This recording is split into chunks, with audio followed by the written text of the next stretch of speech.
வணக்கம் அன்பான சொந்தங்களே. நறுக்கென்று 4 வார்த்தை உங்களுடன் நகுலா சிவநாதன். நாங்கள் இன்றைக்கு என்ன விடயத்தை பேச போறோம்டா, இந்த சுய ஆற்றலை அறுவடை செய்ய தடையாக இருப்பவை இவை இந்த குழந்தைகளுக்கு என்ற ஒரு நெறியை பார்க்க போகிறோம்.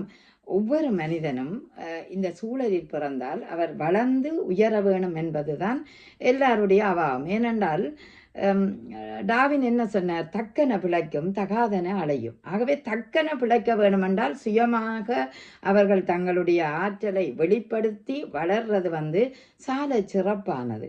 அந்த வகையிலேயே ஏன் நாங்கள் இந்த குழந்தைகள் தங்களுடைய சுய விருப்பங்களுக்கு ஏற்ற செய்வதற்கு தடையாக நாங்கள் ஏன் இருக்கிறோம் என்ற ஒரு கேள்வி இருக்கிறது.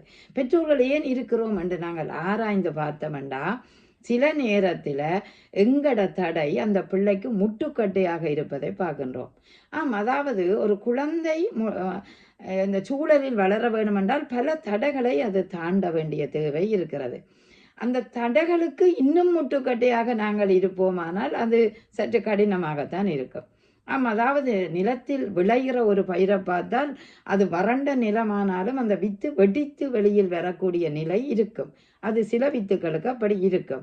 காரணம் அது தன்னுடைய ஆற்றல் அறிவு முயற்சியால் வெளிக்கொண்டப்படுகிறதை அறிகிறோம். அதுபோலதான் ஒவ்வொரு குழந்தைகளிடமும் பல திறமைகள் இருக்கின்றன. விளையாட்டாக இருக்கலாம், கல்வியாக இருக்கலாம், சங்கீதமாக இருக்கலாம், நடனமாக இருக்கலாம். ஆனால் அவர்களுடைய திறமைகளுக்கேற்ற அந்த குழந்தைகள் வளர்வதற்கு நாம் என்ன செய்ய வேணும்? அவர்களுக்கு இடமளிக்க வேணும். அவர்களுக்கு நாங்கள் வழிவிட வேணும். அந்த வழியை ஏன் நாங்கள் மூடி வைத்துக்கிறோம் என்று சிந்தித்து பார்த்தோம் என்றால், எங்களுக்குள்ள ஒரு புரிந்துணர்வு இல்லாத ஒரு நிலை எங்களுக்குள்ள வருகிறது. அதாவது குழந்தைக்கும் உங்களுக்கும் இடையில ஒரு புரிதல் உணர்தல் இருக்க வேணும். அந்த புரிந்துணர்வு இருந்தால் நீங்கள் விட்டு கொடுக்கலாம் அல்லவா? காரணம், பிள்ளை அனுபவம் இல்லை, நீங்கள் அனுபவம் உள்ள நீங்கள். அப்ப அனுபவம் இல்லாத குழந்தைக்கு அனுபவம் உள்ள பெற்றோர்கள் விட்டு கொடுப்பது சால சிறப்பில்லவா? இப்ப நீங்கள் கொடுத்தால்தான் எதிர்காலத்துல குழந்தை உங்களுக்கு ஏற்ற இன்னும் பல விடயங்களை ஆற்றக்கூடிய வாய்ப்பு இருக்கும். ஏனென்றால் இன்று தொழில்நுட்பத்துல சரி, அறிவியல்ல சரி, உயரத்துல நிற்கிறது யார்? உங்கள் பிள்ளைகள் தான். ஆகவே அவர்கள் எங்களை விட அதிகம் படிப்பிலேயோ பகுத்தறிவிலேயோ கூடுதலாகத்தான் நிற்கிறார்கள். அப்படியானவர்களோடு நாங்கள் இணைந்து பயணிக்கும் போது இன்னும் ஒருபடி வளர்ச்சியை குழந்தையும் பெறுகிறது, நீங்களும் அவர்கள் பெறுகிறார்கள் என்ற மகிழ்ச்சியில இருப்பீர்கள் அல்லவா? ஆகவேதான் விட்டு கொடுப்புகளும் புரிந்து உணர்வுகளும் இன்னும் குழந்தைகளின் தடைகளையும் நீக்கி நீங்க பாருங்கள், உண்மையிலேயே மலர்ந்த ஒரு சமுதாயத்துல சிறந்த ஒரு சிற்பியாக அந்த குழந்தைகள் வருவார்கள்.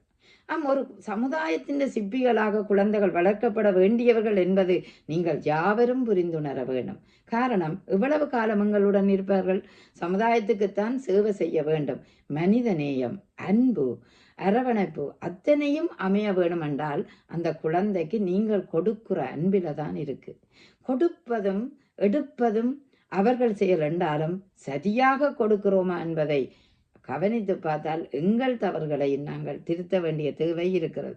ஆகவே பெற்றோர்கள் உணர வேண்டியது, பிள்ளைக்கு நல்ல அங்கீகாரத்தை வீட்டில் கொடுங்கள், நல்ல பாராட்டை கொடுங்கள், நல்ல அன்பை விதையுங்கள். இவைதான் நீங்கள் கொடுக்க வேண்டிய தேவை. அவர்கள் அதை கொழுகொம்பாக பாவித்து உயரக்கூடிய வாய்ப்பை பெறுவார்கள். எனவே சிந்திப்போம், செயற்படுவோம். நன்றி, வணக்கம்.